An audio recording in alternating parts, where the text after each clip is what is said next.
Captain Laura stood on the bridge of the Wanderer and looked at the enemy fleet surrounding her world. 47 warships hung in the darkness of space like predators waiting to strike. Their weapons were aimed at New Haven, the small blue planet below that held everything she had sworn to protect. The bridge was quiet. Her crew worked at their stations, but nobody spoke. They all knew the truth. The human defense fleet was gone, destroyed in a battle that lasted only 3 hours. The Wanderer was a colony transport ship, not a warship. It had light shields and 2 small defense cannons. Against the Armada, it might as well have been made of paper. "Captain, we are receiving a transmission from the flagship," said Moore, the young communications officer. Her voice was steady, but her hands were shaking. "Put it through," Laura said. The main screen flickered and showed the face of a commander. His gray skin was stretched tight over sharp bones. His eyes were like black marbles, cold and empty of any feeling. When he spoke, his voice was like stones grinding together. "Human vessel, I am Fleet Commander X of the Dominion. Your military forces have been eliminated. Your colony world is surrounded. You have 6 hours to surrender all 40,000 colonists to Dominion custody. Failure to comply will result in complete planetary bombardment. There will be no survivors. There will be no further warnings." The screen went dark. Laura closed her eyes for a moment. 40,000 people, families, children, scientists and farmers and teachers and dreamers. They had traveled for 3 years through the emptiness of space to build a new home on New Haven. They had worked so hard. They had hoped so much. And now a cold voice on a screen was telling them they had 6 hours to choose between slavery and death. "What are our options?" she asked, turning to her first officer. Daniel was young, only 32, but he had proven himself many times over. He pulled up tactical data on his console and studied it with tired eyes. He had not slept in 2 days. "We have none," he said quietly. "If we surrender, they will take everyone as laborers. Their mining colonies have a life expectancy of about 4 years. If we fight, they will destroy us in minutes and then bomb the planet anyway. If we try to run, they will catch us before we reach the jump point." "So we die fast or we die slow," Laura said. "Those are our choices." "There might be one other option," Daniel said. He hesitated, looking uncertain. "But it is insane." "Daniel, look outside. Sanity left us about 3 hours ago. What is your idea?" He took a deep breath. The word fell into the silence like a stone dropped into still water, turned from her station with wide eyes. The helmsman, a veteran named George, actually laughed, though there was no humor in it. Though Laura repeated slowly, "The species that destroyed 3 galactic empires, the species that the Galactic Council banned all contact with centuries ago, the species that every civilization in known space runs from like children running from monsters in the dark." "Yes," Daniel said, "them. Why would they help us?" "I do not know if they would, but I know that nobody has actually spoken to them in over 500 years. Everyone just assumes they are mindless destroyers. What if they are not? What if there is more to them than the stories?" Laura thought about this. It was desperate. It was foolish. It was probably the last idea of a dying man grasping at anything that might save him. But then again, what did they have to lose? She said, turning to the communications officer, "Is it even possible to contact the, does anyone know how?" Bit her lip. "My grandmother was a diplomat back before the ban. She kept records, old frequency codes, communication protocols. She always said the council made a mistake cutting off contact. She said they were not what people thought." She paused. "I have her files. I always kept them just in case." "In case of what?" "In case someone needed them, I suppose." Laura looked at the young woman. Then she looked at Daniel, at George, at the rest of her crew. They were all watching her, waiting for her decision. Below them, 40,000 people were waiting too, even though they did not know it. She thought about her daughter, who was down there in one of the underground shelters. She thought about all the other children, all the families, all the people who just wanted to live their lives in peace. "Do it," she said. "Send the transmission." Nodded and turned to her console. Her fingers moved quickly, entering codes that had not been used in half a millennium. The bridge crew watched in silence as she worked. "Transmission ready," said after a few minutes. "I do not know what to say. What message do we send to the most dangerous species in the galaxy?" Laura walked over and stood beside her. She thought for a moment, then spoke clearly. "This is Captain Laura of the human vessel Wanderer. We are a peaceful species. Our colony of 40,000 civilians is about to be destroyed by the Dominion. We have no weapons. We have no allies. We have no hope. We are reaching out to you because we have nothing left to lose. If you can hear this, if you care at all about innocent lives, we are asking for your help. We know you owe us nothing. We know you have no reason to trust us or to help us. But we are asking anyway, because asking is all we have left."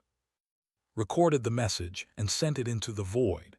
It traveled outward at the speed of light, searching for ears that might or might not be listening. "Now what?" Daniel asked.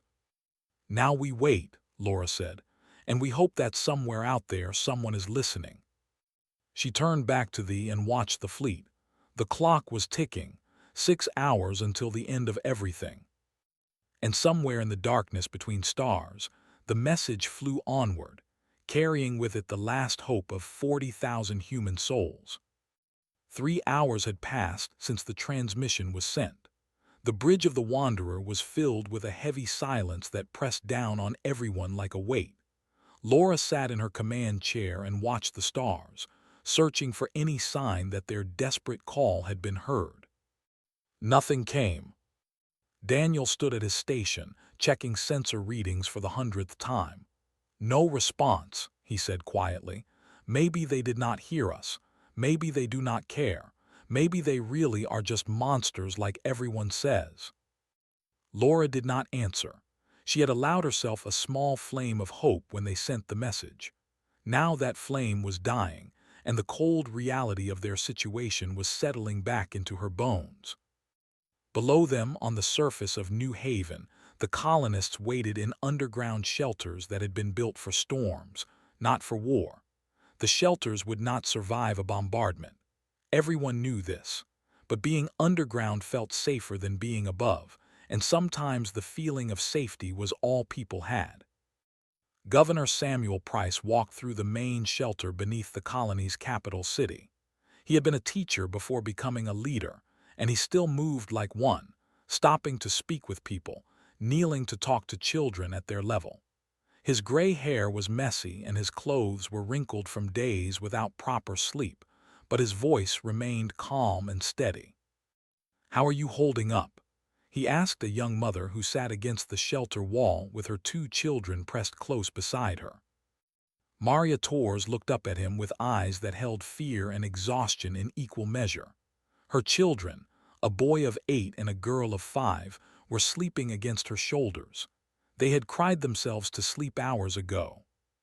"I am trying to be brave for them," Maria said, "but I do not know what to tell them when they wake up. They keep asking if we are going to be okay. What do I say?" Samuel sat down beside her. "You tell them that people are working very hard to keep them safe. You tell them that you love them. And you tell them that no matter what happens, you will be together." "Is that enough?" "Sometimes it has to be." Maria nodded slowly. She looked down at her sleeping children and pulled them a little closer. Above the planet, the fleet began to move. Laura watched on her screen as several warships took position over empty sectors of New Haven, areas with no population. Then, without warning, they opened fire. The bombardment lasted only 30 seconds.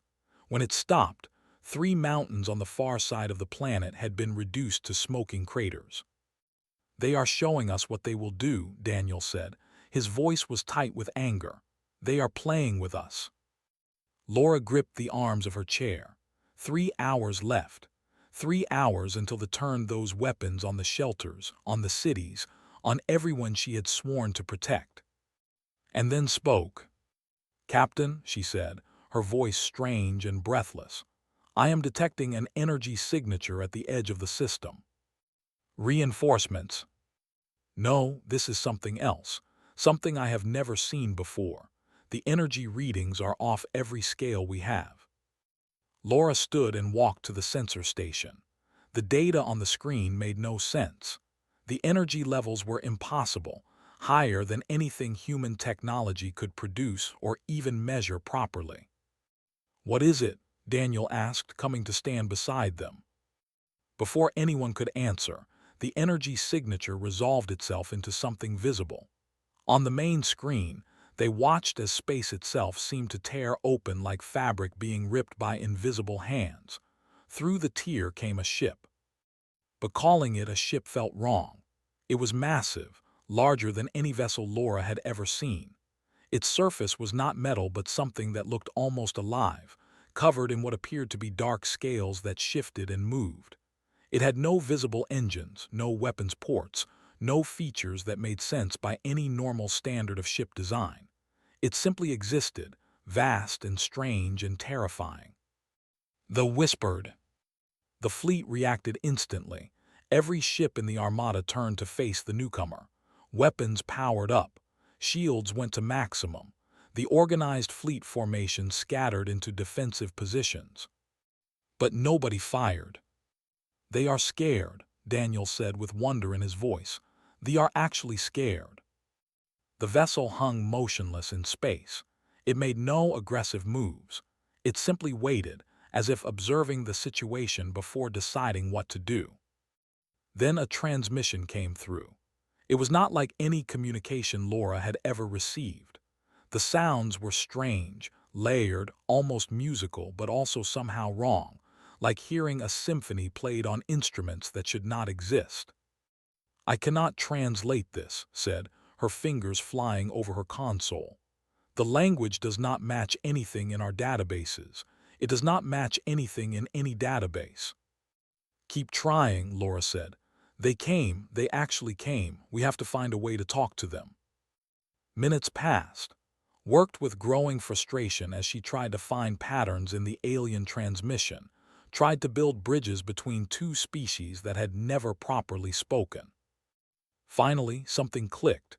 A fragment of meaning emerged from the chaos of sound. "I have something," said. "It is rough, very rough, but I think they are saying 3 words." She looked up at Laura with wide eyes. "You called, we heard, explain." Laura felt her heart pounding. The galaxy's most feared species had crossed unknown distances to answer their desperate message. Now everything depended on what she said next. "Open a channel," she said, "and pray that I find the right words." She stepped forward, facing where the impossible vessel waited. Somewhere on that ship, something ancient and powerful was listening, and the lives of 40,000 people hung on what she would say. Laura took a deep breath and began to speak. Laura began speaking into the communication channel, trying to explain who they were and why they needed help. But she had barely said 10 words when something strange happened. The bridge around her disappeared. One moment she was standing on the Wanderer, surrounded by her crew. The next moment she was somewhere else entirely, somewhere dark and empty, a vast space that seemed to have no walls, no floor, no ceiling. She stood on nothing, surrounded by nothing, and yet she did not fall.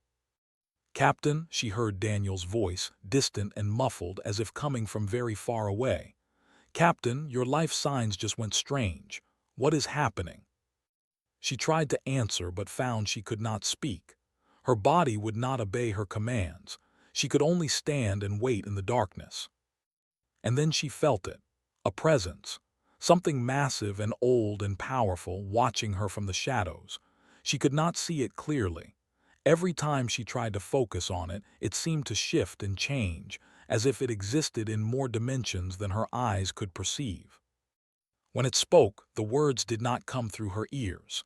They appeared directly in her mind, bypassing language entirely. The meaning was clear even though no sounds were made. "You called to us across the void. Your species has been warned by every civilization in this galaxy to never seek us, yet you reached out anyway. Why? Laura found that she could respond in the same way by thinking her answer rather than speaking it. Because we had no choice. My people are going to die. 40,000 innocent lives will be ended because we cannot fight and nobody else will help us. You were our last hope. Hope, the presence repeated, and Laura felt something like curiosity radiating from it. You hoped that we would help you, the species that your galactic council calls destroyers, the monsters that ended 3 empires. You hoped that we would save you. Yes, that is either very brave or very foolish. Maybe both, Laura admitted. But when you are drowning, you will grab any hand that reaches toward you, even if that hand belongs to someone everyone else fears. The presence was silent for a moment. Then Laura felt something touching her mind more deeply. Not painfully, but intimately, like fingers gently turning pages in a book. She realized the being was looking through her memories. She saw flashes of her own life reflected back at her. Her childhood on Earth, her daughter's birth, the long journey to New Haven. She saw other things too, memories that were not hers, human history passing before her in moments, wars and famines and cruelty. But the presence paused on other memories.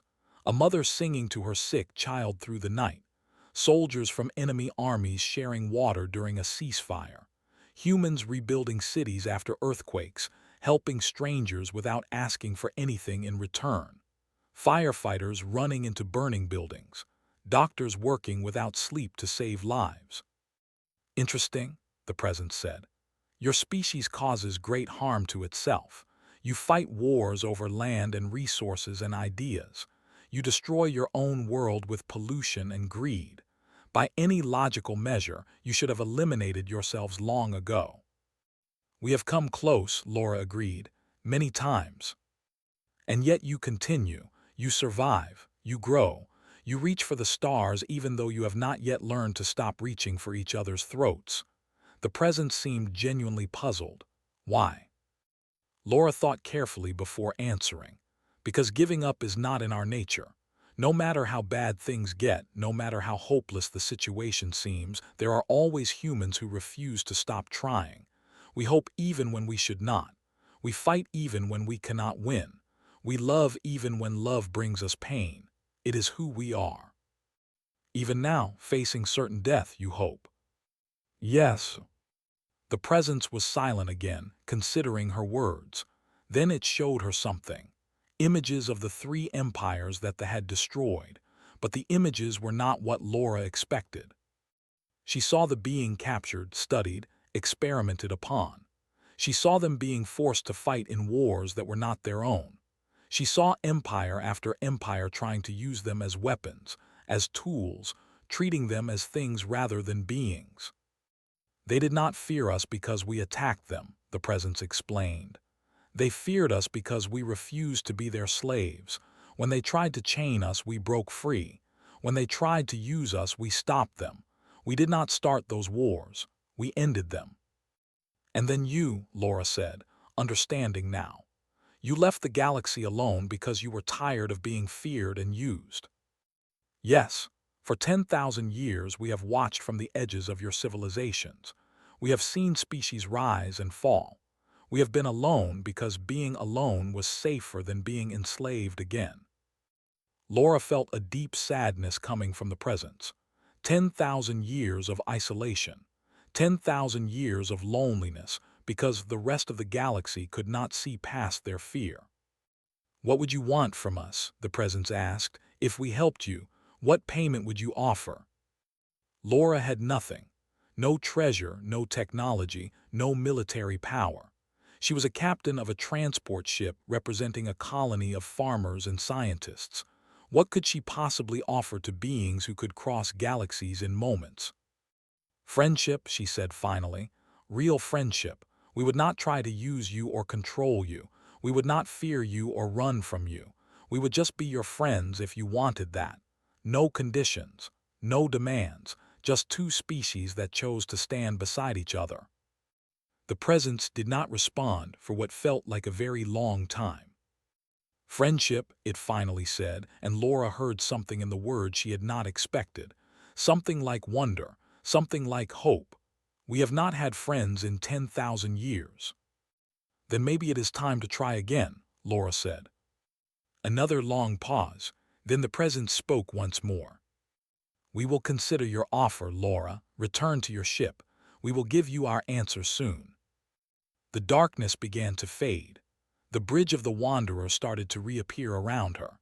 But before the connection was fully broken, Laura heard one last thing from the ancient presence. "Thank you for reaching out. Whatever we decide, thank you for not being afraid to try." Then she was back on her bridge, her crew staring at her with worried faces, and only 1 hour remained until the deadline. Laura opened her eyes and found herself standing on the bridge again. Daniel was beside her in an instant, his face pale with worry. "You were gone for almost an hour," he said. "Your body was here, but you were not responding. Your brain activity went off the charts. What happened?" "I spoke with them," Laura said. Her voice sounded strange to her own ears, like she was still partially somewhere else. They took me somewhere, into their minds maybe, and we talked." "What did they say? Will they help us?" Laura looked at where the massive vessel still hung motionless in space. "They said they would consider it. They said they would give us an answer soon." "Soon might not be soon enough," said from her station. "The deadline expires in 43 minutes. As if to prove her point, the fleet began moving into attack formation. The warships spread out to surround New Haven completely, their weapons charging with deadly light. Fleet Commander X appeared on the screen without being asked. "Your time is nearly up, humans," he said. "We have been patient. We have given you every opportunity to surrender peacefully, but our patience is at an end. When the deadline passes, we will begin systematic bombardment of your population centers. Every city will be destroyed. Every shelter will be opened. Every human on that planet will die screaming." He smiled, showing rows of sharp teeth. "Unless, of course, you wish to surrender now and spare yourselves the suffering." Laura stood straight and faced the screen. "We will not surrender our people to slavery. We will not beg for mercy from those who have none. Do what you feel you must. But know this. Whatever happens today, history will remember what you chose to do here." X laughed, a cold and ugly sound.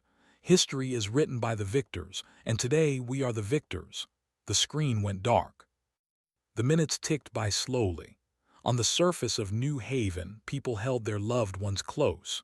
In the shelters, children asked their parents why everyone was crying. Governor Samuel Price walked among his people, offering what comfort he could, knowing it might not be enough. Maria Torres held her children and told them stories about Earth.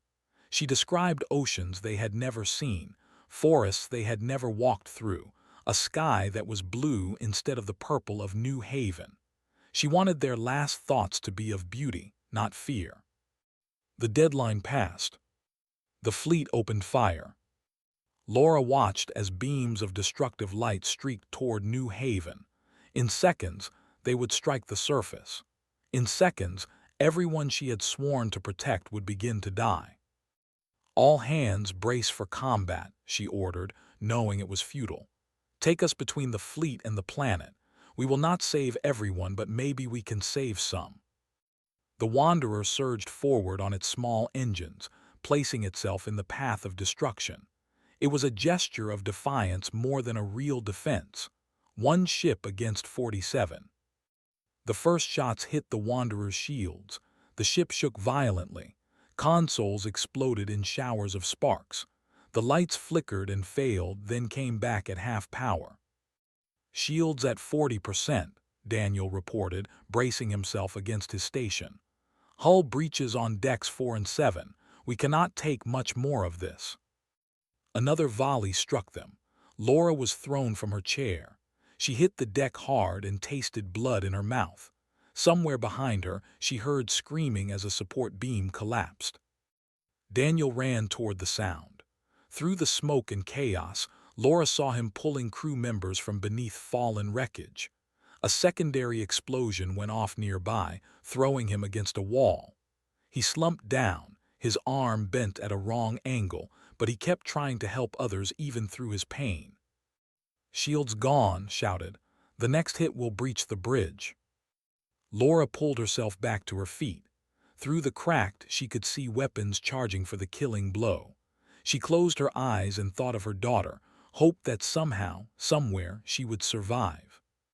The ship moved. Laura did not see it happen. One moment the massive vessel was stationary at the edge of the system. The next moment it was everywhere. The ship did not fly through space so much as folded, appearing in multiple places at once, passing through the fleet like a ghost passing through walls. Wherever it touched a vessel, that vessel went dark. Lights died. Weapons stopped charging. Ships that had been about to fire simply stopped, drifting dead in the void. It was not a battle. It was not even a fight. It was something beyond human understanding, a display of power so absolute that resistance was not just futile but meaningless. Fleet Commander X watched from his flagship as his armada fell silent around him. Ship after ship went dark, their crews rendered unconscious but alive. His mighty fleet became a field of floating tombs in less than 3 minutes. His own ship was the last to fall. As the vessel approached, X screamed orders that nobody could follow, threatened consequences that would never come.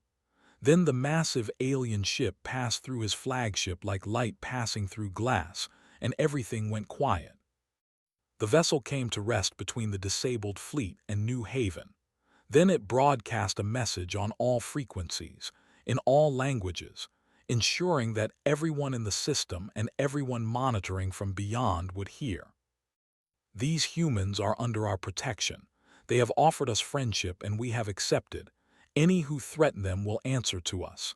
Leave this system. Return to your empire. Tell them what you have witnessed here. Tell them that humanity has new friends.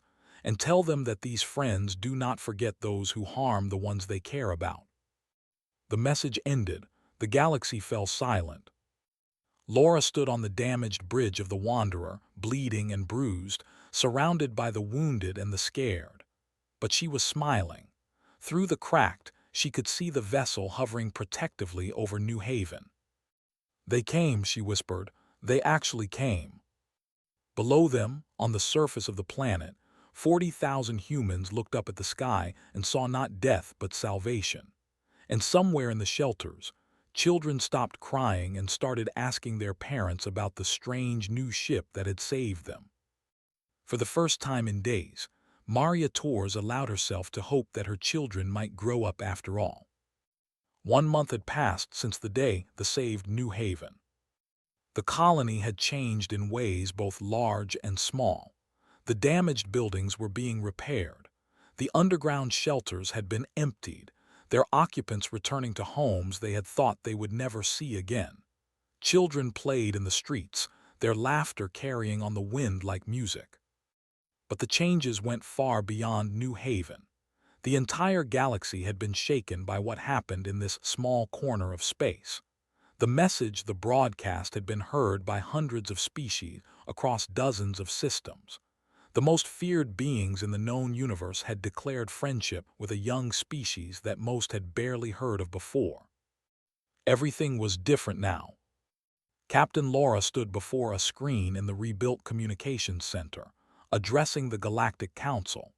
Representatives from 37 species stared at her through the transmission, their faces showing a range of emotions from fear to curiosity to barely hidden hostility.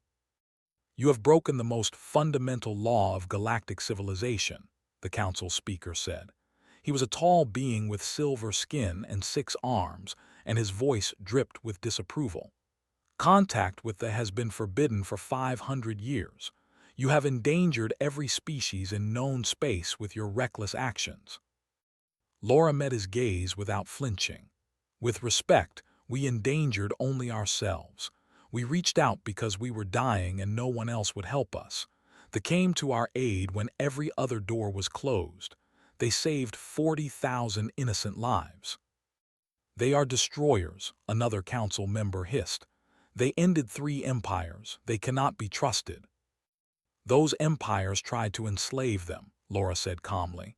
They tried to use these as weapons, as tools, the freed themselves. They did not start those wars. They ended them. And then they from the galaxy because everyone treated them like monsters instead of beings who simply wanted to be left in peace. The council chamber fell into uncomfortable silence. Laura continued. They are not monsters, they are lonely. They have been alone for 10,000 years because fear made everyone push them away. All we did was reach out a hand in friendship, real friendship with no tricks and no demands, and they took it. She paused, looking at each face on the screen. Maybe instead of asking why we contacted them, you should ask yourselves why no one else ever tried. The council had no answer. On the surface of New Haven, Governor Samuel Price was busy with a different kind of meeting. Delegations from a dozen species had arrived in the past week, all of them curious about the humans who had somehow befriended the galaxy's greatest fear. He greeted each one personally, showing them around the colony, introducing them to ordinary people living ordinary lives. They are just normal beings, one ambassador said with surprise after meeting some colonists. I expected warriors, scientists, diplomats. These are farmers and teachers. That is exactly the point, Samuel replied with a smile. We are not special. We are not powerful. We are just people who refuse to give up, even when we had every reason to. Maybe that is what they saw in us. In the medical center, Daniel was finally allowed to leave his bed. His arm had been badly broken in the battle, and the doctors had kept him for weeks while it healed. He walked slowly, still sore in places, but he was smiling as he made his way to the observation deck of the Wanderer. Laura was waiting for him there, looking out at the stars. You should be resting, she said. I have rested enough. I wanted to see it for myself. They stood together in silence, watching the sky. The vessel was still there, a vast shape among the stars, keeping watch over the world it had saved. In the weeks since the battle, it had not moved, had not threatened, had simply stayed, protecting. What happens now? Daniel asked. I do not know, Laura admitted. The galaxy is watching us. Some species are scared, some are curious, some are angry. The Empire is demanding reparations for their fleet, though they have not actually attacked us again. The Council does not know what to do with us. Laura smiled. They asked if they could send someone to the surface, to meet people, to see what our lives are like up close. Daniel stared at her. It is coming down here to walk among us. Today, actually.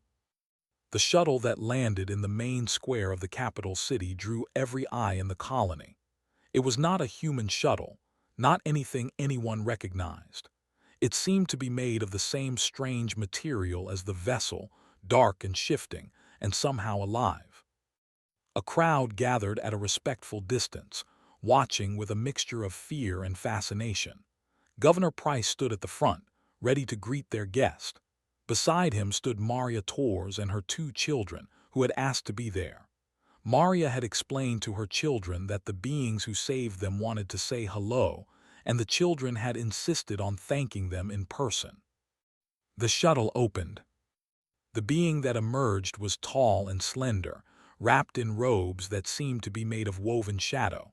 Its face was not quite visible, features shifting whenever someone tried to look directly at them. But its movements were gentle, almost hesitant, like someone entering a room full of strangers for the first time. Welcome to New Haven, Governor Price said, bowing slightly. We are honored by your presence. They stood still for a moment, looking around at the gathered humans. Then it spoke, and its voice was soft and musical. I am the one your captain spoke with.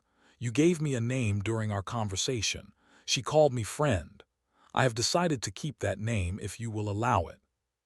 Friend, Samuel repeated. Yes, we would be honored to call you that.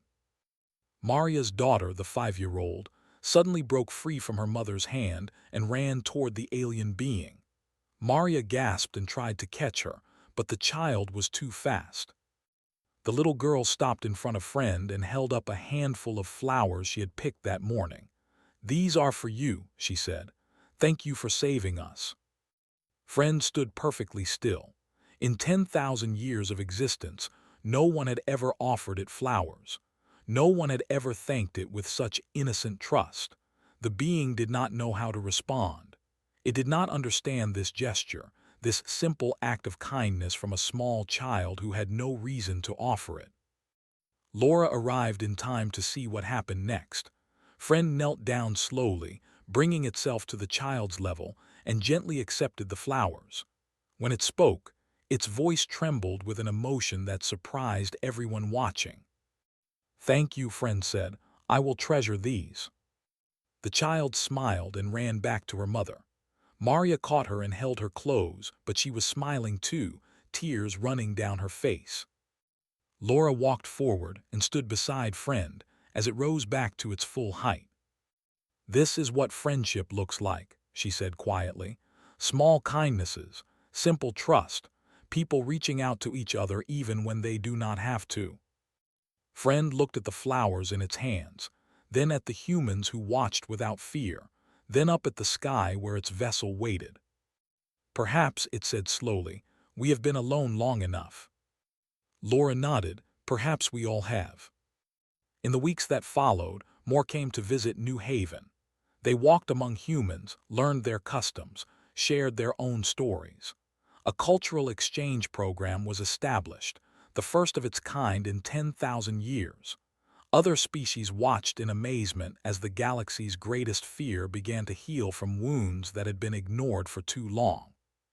And on the day that the Wanderer departed for its first joint mission with an escort, Laura stood on the bridge and watched both vessels fly side by side into the stars. Behind her, Daniel smiled at the sight.